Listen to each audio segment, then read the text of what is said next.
Hello everyone. Here again, it's me, Melissa Casam Villegas. Welcome back to my video channel. So,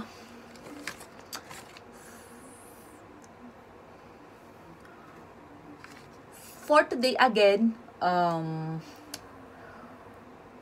kwentuhan naman po tayo about sa story ng breakup ni na Crazy and Jaewon. Medyo latest na rin po to.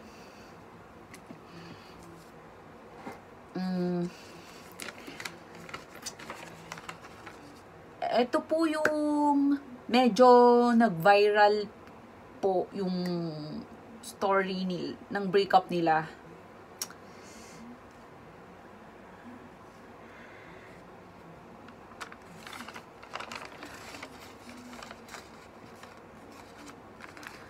Nag-viral and nag-trending po.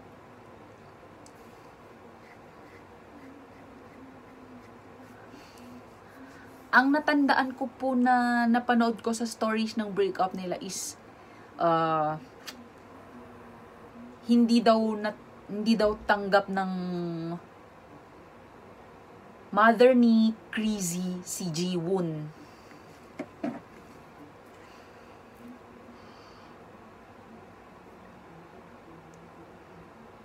Okay.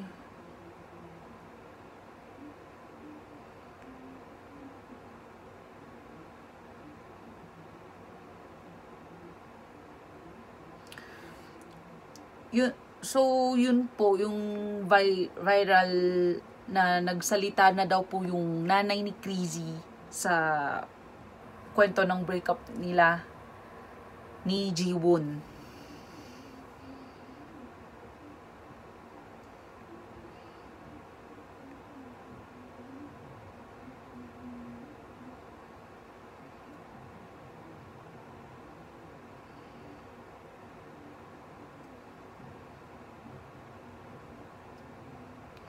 So, nagpaliwanag daw po itong nanay ni Crazy na napakalaki daw bahagi niya sa buhay ng anak niya. Then, she tested daw Jaewon, pero hanggang dun na lang daw siya.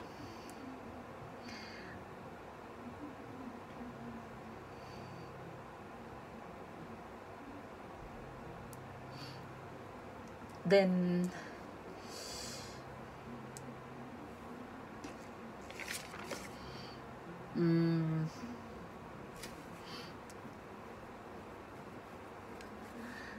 for her whole life daw, nag-abroad daw siya sa Taiwan, OFW.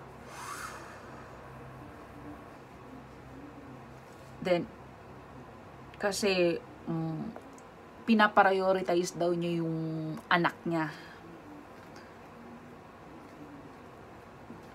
Dahil ulila lang daw tong si Crazy sa tatay niya.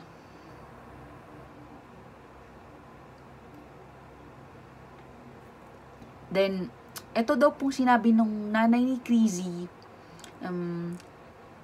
hindi daw niya nakikita kay Jaewon yung gusto niya para kay Crazy.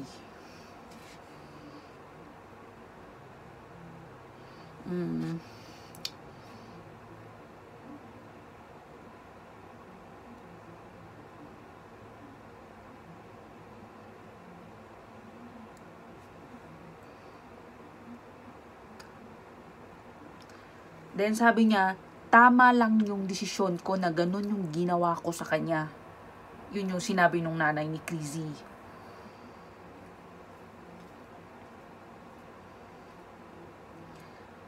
Sabi niya, siguro daw kung na-reach out din siya sa kanya, okay na raw sana.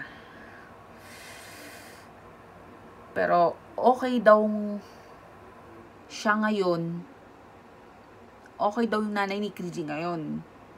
Dahil tapos na daw naman sila.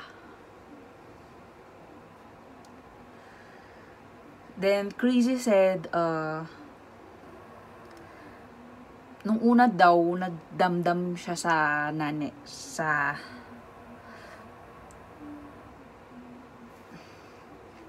nanay niya na parang hindi daw siya malaya kung sino yung gusto niya. Sino yung gugustuhin niya. But she understand her mother kasi daw dumaan na daw yung araw na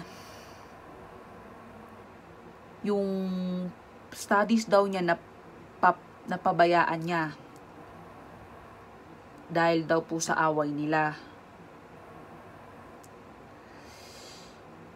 Then Crazy said she realized na naging distracted daw siya sa panahon na yon. Then at the last, ipinaliwanag daw nung nanay ni Crazy ang kanyang hangarin para kay Crazy.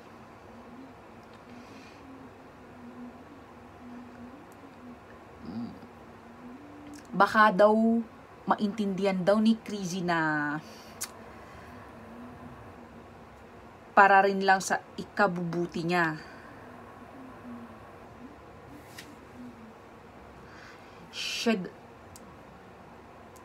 Siya daw yung pinakapanganay sa kanila magkakapatid.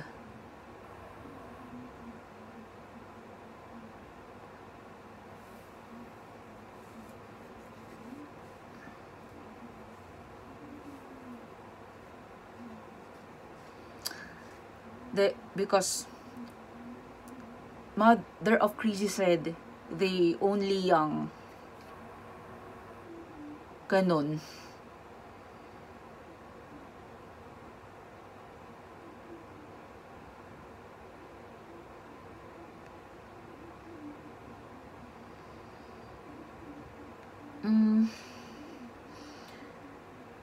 Then basta po yun yung pagka-remember ko sa story ng breakup nila, na hadlang yung nanay ni Crazy. Yun po.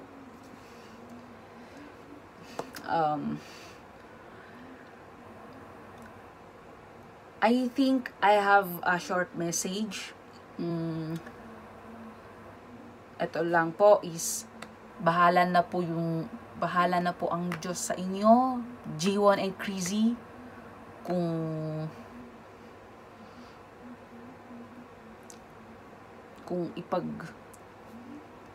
ipagtagpo ulit kayo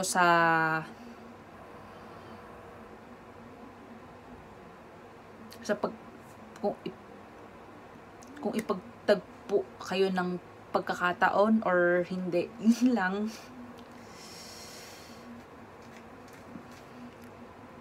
Okay, so that's all for today, and thank you for listening and watching. Here again, it's me, Melissa Casem Villegas, at your service. Bye!